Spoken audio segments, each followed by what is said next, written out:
수학 탐정입니다. 이번에는 이 주제에 대해서 제 말씀드릴게요.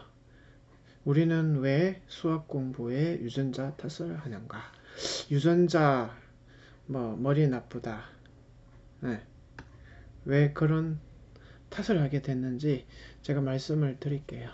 제일 많은 이유가,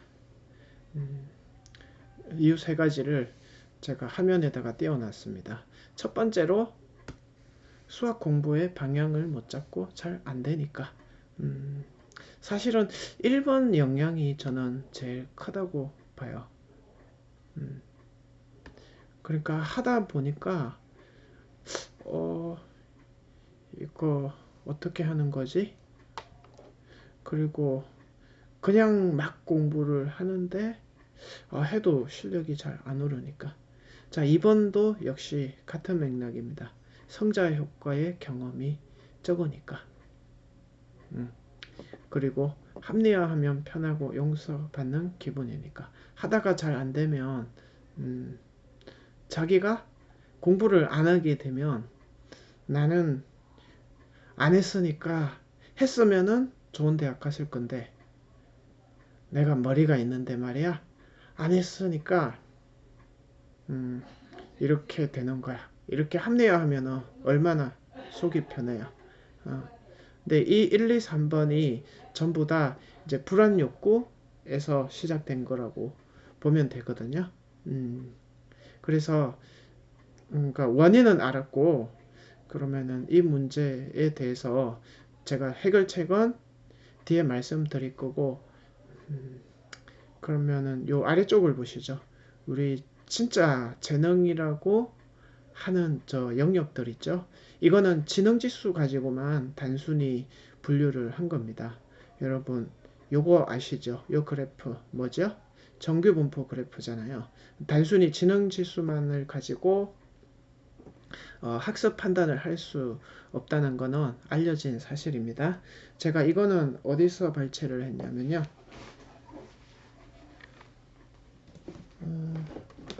네, 이 책에서 발췌를 했습니다. 네, 숨겨진 양재성을 발견하라. 네, 거기 이 책에 보니까 지능지수가 110에서 119 사이를 15.8% 상위. 그러니까 지능지수가 좀 높다. 그리고 120에서 129가 되면은 수재. 우리가 보통 수재라고 하면은 전교권 안에 던 학생들, 예, 그걸 그 학생들을 우리가 수재라고 부르죠. 그리고 130에서 139, 이 지능 지수에 속한 사람도 되게 적어요. 2%니까. 그러니까 우리 보통 연고대가 1% 정도 된다고 알고 있죠. 그리고 140 이상 고도 영재라고 하는데 이거는 대한민국에서 아마 서울대를 가는 이 비율이랑 비슷하다고 봐야죠. 제가 알기로는 0.2에서 0.4% 성적이 있으면은 서울대를 가고 1% 안에를 연고대를 간다고 저는 알고 있습니다. 네, 그러니까 그 비율하고 단순히 지능 지수로 봤을 때는 이렇게 분류를 할 수 있습니다. 그러면은 제가 여기 보죠. 수능 수학 따위를 재능이라고 하시면은 안 된다. 물론 수능 수학 중에도 30번 킬러 같은 경우에는 이 한 자리 퍼센트, 2%나 5% 사이에 문제도 나오는 거는 사실입니다. 일부 그런 킬러 문항 문제를 제외하면은 대부분의 28, 9문제는 재능에 해당하는 문제가 아니에요, 여러분. 자, 그래서 진짜 그러면은 이 글에 적힌 대로 재능에 해당하는 문제를 제가 직접 보여드릴게요. 아이고 이거 좀 내려야겠네. 문제가 좀 잘려서 제가 좀 내려볼게요. 문제가 다 보이게끔. 아이고 제가 요거 좀 올려야겠네요. 자, 이 문제는 국제수학올림피아드 문제입니다. 2018년도에 나온 6번 문제로서 풀이는 서울대학교 김재형님, 그 동영상에 보니까 김재형님이라고 되어 있더라고요. 여러분 영상을 잠깐 멈춤하시고 요거를 한번 쭉쭉 읽어보세요. 물론 중학교 지식만으로도 이거는 다 해결이 됩니다. 근데 만약에 이 솔루션을 가리고 여러분이 단번에 요거를 풀어낼 사람은 드뭅니다.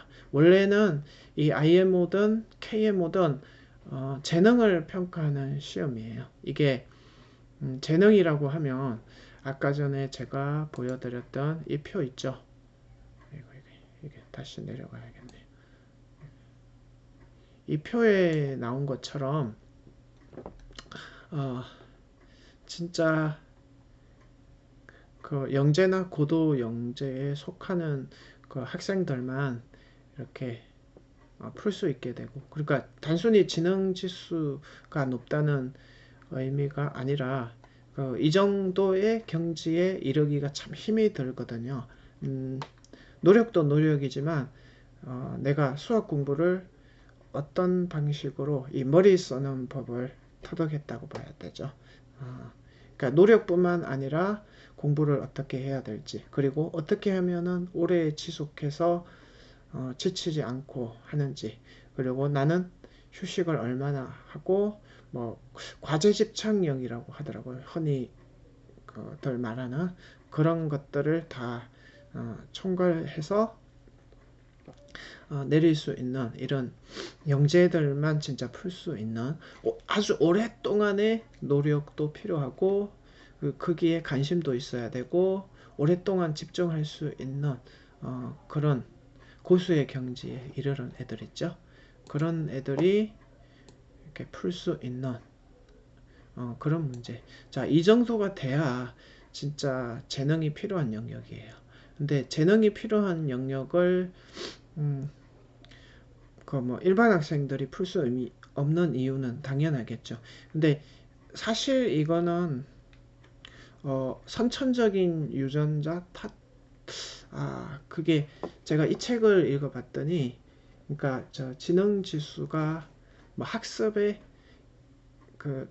직접적으로 영향을 미치지 못하지만 여기 표에서 나타난 영재 쪽으로 올라갔을 때 이 그룹 있죠.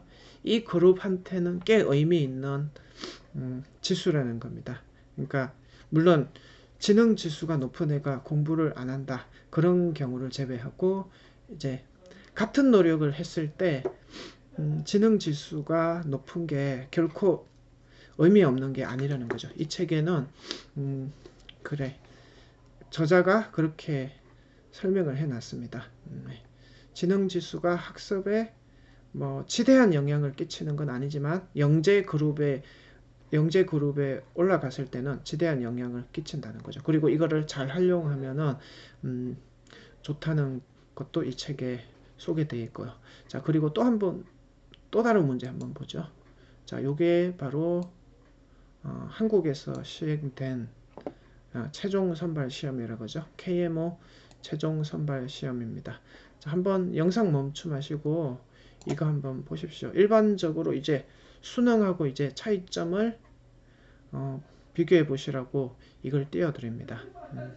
이 시험은 지금 보시면은 코리안 데이 1이라고 되어 있죠.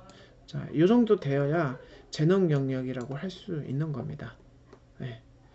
이 문제를 구경해 보시고 한번 생각해 보세요. 이게 정말 수능 수학 막 풀리듯이, 물론 30번 킬러도 쉽게 풀리는 문제는 아니에요. 근데 적어도 제가 판단했을 때는 수능 30번이 물론 2%도 있고 1%도 있는데 노력으로 극복 가능한 그 영역이거든요. 그렇지만 요거는 노력도 노력을 해야 되지만 잘 노력해야 되고 오랫동안 노력을 해야 되고 그 자신만의 그 공부법 있죠. 그것도 진짜 고도로 머리를 쓰는 법을 터득을 해야 다다르는 영역이라서 뭐 1, 2년 한다고 되는 것도 아니고, 그래서 아주 오랫동안에 그 갈고 닦은 그 실력으로 다다를 수 있는 재능 영역이라고 봅니다. 그래서 제가 결국 하고 싶은 얘기는 이렇게 1, 2, 3번 중에서 요 3번을 하지 마시라는 겁니다. 결코 그 노력을 안 해놓고 자기 편하려고 수학 좋아하는 애들은 잘하는 애들은 머리가 원래 좋아 이런 말 하지 마시라고 이 영상을 찍게 된 겁니다. 그리고 제가 확신을 또 하나 드리는 게 노력만으로 다다를 수 있다 그랬죠. 그래서 근데 그냥 막상 수학 공부 열심히 하면 돼. 이 의지를 가진다고 해결되는 것은 분명히 아닙니다. 그러면은 제가 2번에서 성자 경험이 적으니까라고 말씀을 드렸죠. 그러니까 저 부분을 활성화시켜야 됩니다. 작은 성취감. 작은 성취감을 느끼기 위해서는 절대로 어려운 문제를 통해서 그 어려운 문제를 그런 거를 통해서도 성취감을 느낄 수 있지만 그거보다는 작은 성취감이요. 그러니까 요거는 무슨 얘기냐면 자기 수준에 맞는 문제를